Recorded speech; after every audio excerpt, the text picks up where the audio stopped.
there's this whole idea in spirituality,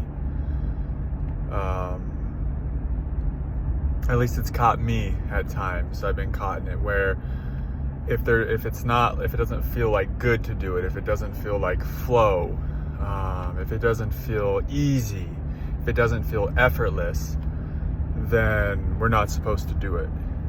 Like if there's resistance, then we're supposed to just wait until that resistance is gone and wait until it feels easy to do. But I've noticed that that's like very conceptual, and that has nothing to do with truth. That's like a spiritual personality. That's like a layer of spiritual kind of ego personality that can be helpful if you're like a person that forces a lot, or you're a person that maybe needs to slow down. But for so many of us, we can get so kind of consumed by that personality, by that viewpoint, by that conceptual way to move through life when it comes to the creative process. And it can cause a lot of inertia.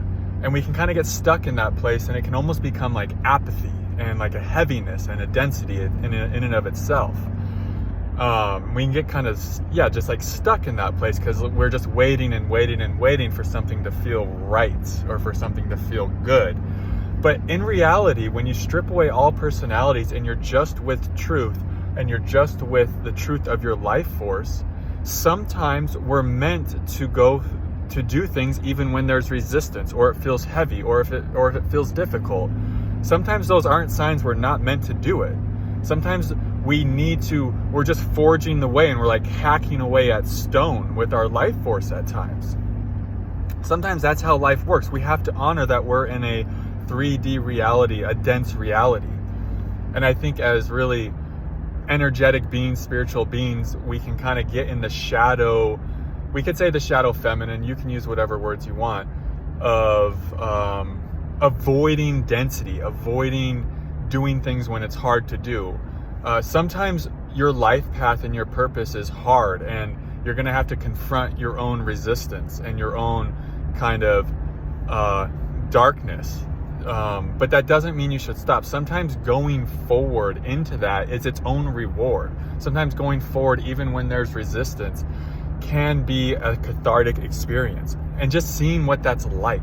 And this isn't grabbing onto another personality that says you just go forward no matter what, you always go forward. That we could say is kind of like the wounded masculine, right? This isn't about this is about not grabbing onto a concept.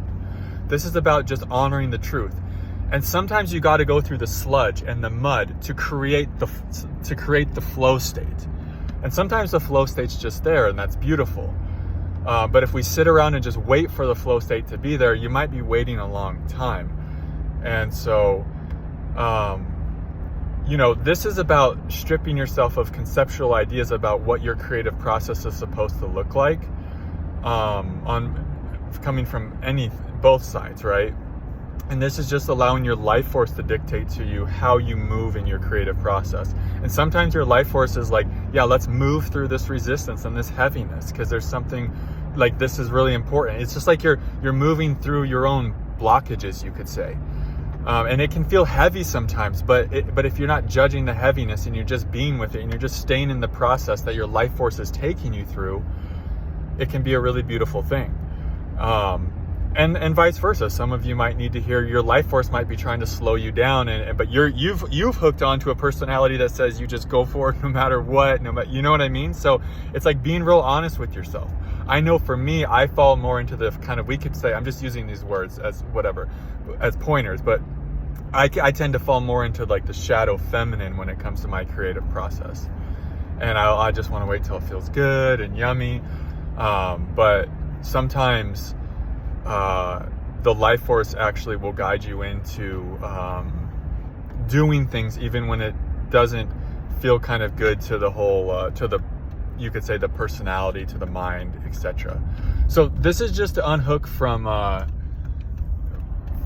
conceptual things we hear in the spiritual community that can be helpful at times, but if we take them too far, they can sort of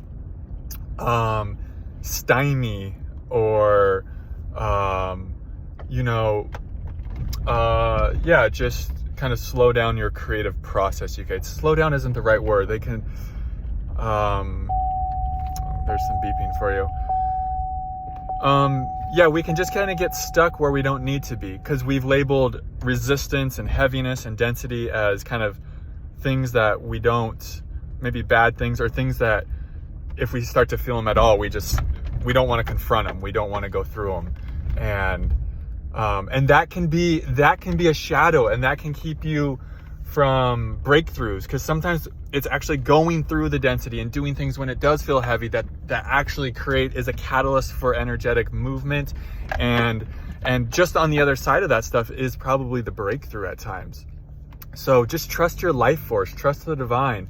Don't trust your thoughts about it. That's the other thing. Your thoughts will tell you a bunch of different things. Your thoughts and the personality structures in your energy field will tell you both shadows. They'll tell you, don't go forward, it's too heavy, it's too dense, we gotta wait till resistance isn't there. And it'll tell you the exact opposite things too if you have the other personalities that'll just like, no matter what, we go forward, we don't rest ever, And so actually your life force is very balanced. So if you have a shadow one way or the other, your life force is always trying to bring you into harmony with life. So if you have the feminine shadow, it's going to try to be continually bringing you into your own resistance and your own apathy and inertia. And if you have the masculine wounding shadow, it's probably going to be trying to help you balance with some of the feminine, like resting, taking a break, etc. And I'm one who can just melt all day. So for me, it's really nice to just be feeling this masculine coming online and just like going through density, working even when it's difficult and challenging. And so I just wanted to say that these things can be so gripping that we just hang on to them and we don't actually trust our own life force and our own inner wisdom. Just because we heard some, law of attraction teacher say something about how reality creation works and all that. But we got to honor we're on earth. And it's just about honoring your own natural intelligence with your own creative process. You can't do it wrong. So get in there and experiment and try to do things differently sometimes, and you might be surprised. That's just what I want to say right now. Love y'all.